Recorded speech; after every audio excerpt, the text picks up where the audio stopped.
Na terça-feira à noite, o governador paulista Tarcísio de Freitas publicou um vídeo nas suas redes sociais.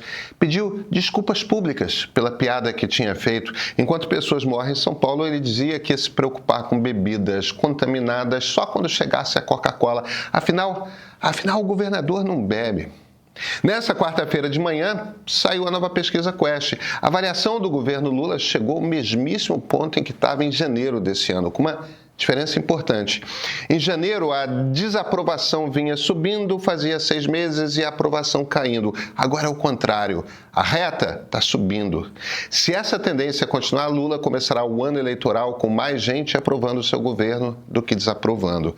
Pois é, em um mês o jogo mudou por completo. Apenas um mês atrás, Tarcísio era visto como pule de 10 para unificar a direita como candidato único da oposição. Agora está tendo de pedir desculpas públicas. Esses jogos, eles não são separados. Se Lula sobe e Tarcísio cai, não é coincidência, não nesse momento. Então vamos começar com o governador de São Paulo. Antes de tudo, vamos trazer aqui uma coisa óbvia que esquecemos com facilidade. Política é performance, tá? Política é teatro.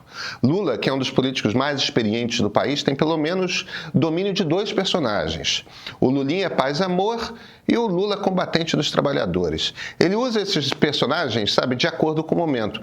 Quando está embaixo e precisa serrar as fileiras da base, da militância, adota o combativo, o populista, o somos nós contra eles. Quando está em alta e precisa se aproximar do centro, vem o Lula sorridente, pacificador, promotor da união. Não tem nada de errado com essa performance, tá? A gente pode gostar mais de um personagem do que de outro, uma política se faz assim mesmo. Tarcísio de Freitas tem também 2 personagens. Ele só não tem a mesma experiência de Lula para migrar de uma performance para outra com sutileza. E não sabe, muito menos, fazer o cálculo do momento de migração.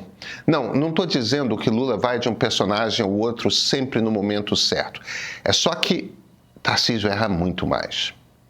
Mas quais são os personagens de Tarcísio, hein? Olha, um é o bolsonarista puro sangue, o outro é o sujeito da direita moderada. E o que o Tarcísio fez entre o final do primeiro semestre e o segundo foi dar um cavalo de pau e, da versão moderada, incorporar o sujeito raivoso de repente. O que acontece quando essa virada é repentina?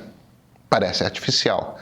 No caso de Tarcísio, ficou óbvio qual era o seu motivo: receber a bênção de Jair Bolsonaro como candidato da direita. Ele queria provar lealdade. O público bolsonarista ultra-leal, ele gostou. Mas esse mundo não chega a 15% do eleitorado, tá? E a sociedade brasileira não quer anistiar Jair Bolsonaro. Mesmo entre os eleitores de direita, uma parcela importante não quer perdão. O Maurício Moura, CEO do Instituto Ideia, levantou essa bola no central meio da última segunda-feira. Para 2/3 dos eleitores de direita, a vida é dura. A relação com a polícia e com a justiça ela é cruel. São brasileiros que vivem num mundo em que prisões arbitrárias ou por muito pouco acontecem toda hora. Todo mundo conhece uma história. Prisões que se estendem sem julgamento são habituais.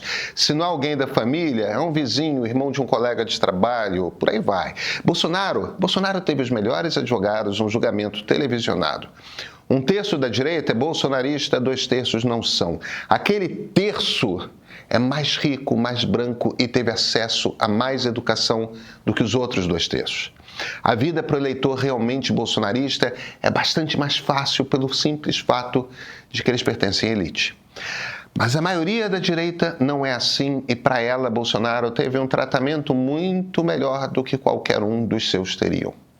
E olha, são conservadores. Foi julgado culpado? Que cumpra a pena. Tarcísio fez o papel que agrada o 1/3 partindo do princípio que os 2/3 viriam juntos. Não vieram, pelo contrário. Aí, quando fez graça de quem morreu falando que ele não bebe, não é problema seu. O que foi que Tarcísio lembrou? Gente, estava por toda parte, em todas as redes sociais. Lembrou no socoveiro do Bolsonaro durante a pandemia de Covid. Aí começou a juntar um monte de gente falando: o PCC por aí, delegado sendo assassinado em São Paulo, gente morrendo por bebida manipulada por criminosos, e o governador longe de São Paulo, longe do trabalho, batalhando para tirar Jair Bolsonaro da cadeia. Pegou mal. Quando mandou a sua versão do No Sou Coveiro, as redes gritaram. Eleitores de direita gritaram. As pesquisas diárias, os trackings, guinaram para o baixo imediatamente. Resultado, Tarcísio é coado pedindo desculpas. No mesmo dia em que Lula está celebrando a pesquisa Quest. Pois é. Eu sou Pedro Doria, editor do Meio. Se você quer acompanhar mais análises como essa sobre o xadrez político no Brasil e mergulhar nos temas que dominam o noticiário, o Meio Premium foi feito para você. Como assinante Premium, você recebe 2 newsletters semanais com matérias e entrevistas exclusivas, tem acesso antecipado à news diária com curadoria de notícias em 8 minutos, não mais do que isso, recebe descontos em cursos e acesso ao nosso streaming, que, olha, traz um catálogo de produções originais em qualidade de cinema. Vai em nomeio.com.br, nomeio tudo junto.com.br, seja premium e descubra tudo o que preparamos para você. E esse é o ponto de partida.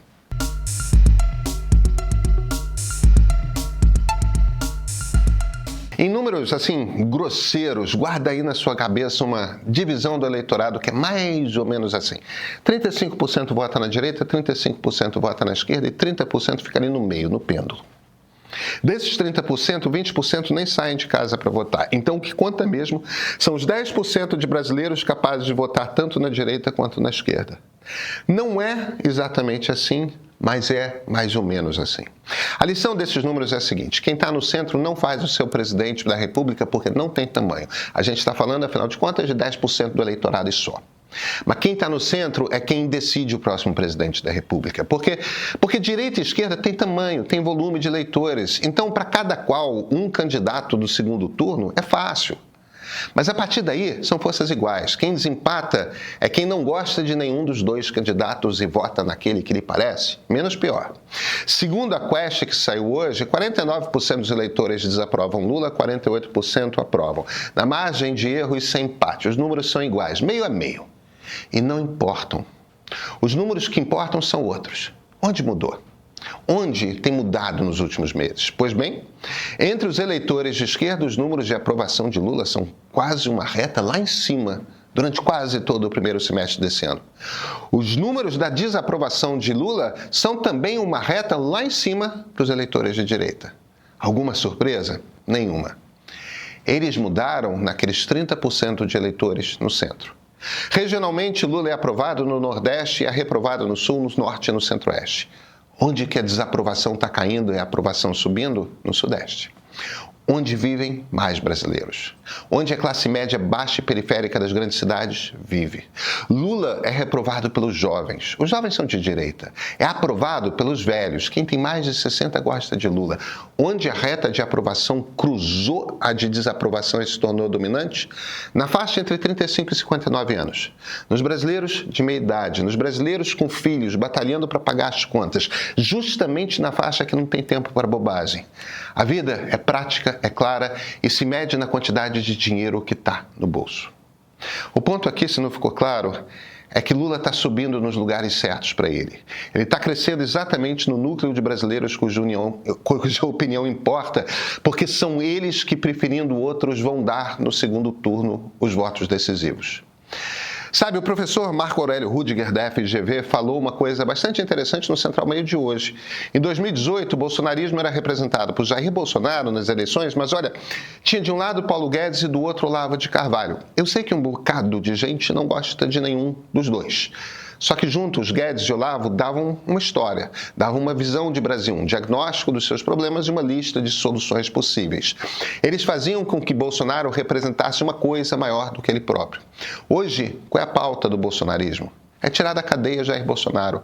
Qual o plano do bolsonarismo para o Brasil? É usar os Estados Unidos para punir coletivamente a todos os brasileiros, até Bolsonaro ser solto. Lembrem, pessoal, bolsonaristas puro sangue são só 1/3 da direita. Os outros 2/3 têm outras preocupações, com segurança, com economia, com ascensão social. O futuro de Jair, francamente, não está entre suas prioridades. Se a bandeira de Tarcísio, se a bandeira que Tarcísio tem para fazer tremular é a promessa de que em seu governo o chefe será um homem livre, olha só em volta o que está acontecendo. Olha para como as redes estão reagindo. Olha para onde as pesquisas estão apontando. Há um mês, no dia 7 de setembro, Tarcísio de Freitas subiu o trio elétrico para xingar ministros do Supremo, mostrar os dentes com raiva e fingir que era Jair.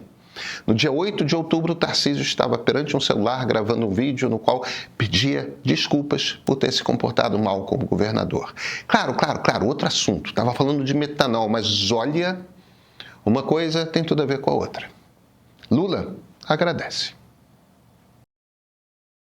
Ei, espera aí. Se você chegou até aqui, precisa saber de uma coisa. O que você acabou de ver agora é só a ponta do iceberg de tudo que a gente produz de conteúdo audiovisual. Aqui no YouTube, nós abrimos nossa grade para todo mundo se informar e se entreter com a qualidade do jornalismo que fazemos no meio. Mas é no nosso streaming onde produzimos um catálogo especial. Acabaram de chegar por lá as entrevistas completas do documentário Julgamento do Século, produção original do meio que mergulha nos bastidores da trama golpista que parou o Brasil e condenou Bolsonaro e seus aliados. E tem outros originais, como o Ponto de Partida série, que eu gravei em Israel numa investigação para entender as origens dos conflitos entre árabes e judeus. Imagens em 4K, trilha sonora original e uma visão sobre o que ninguém está dizendo. O catálogo também conta com programas de entrevistas e documentários da PBS que ficam no ar até o final desse mês de outubro. Assina o Meio Premium, olha, vale cada centavo.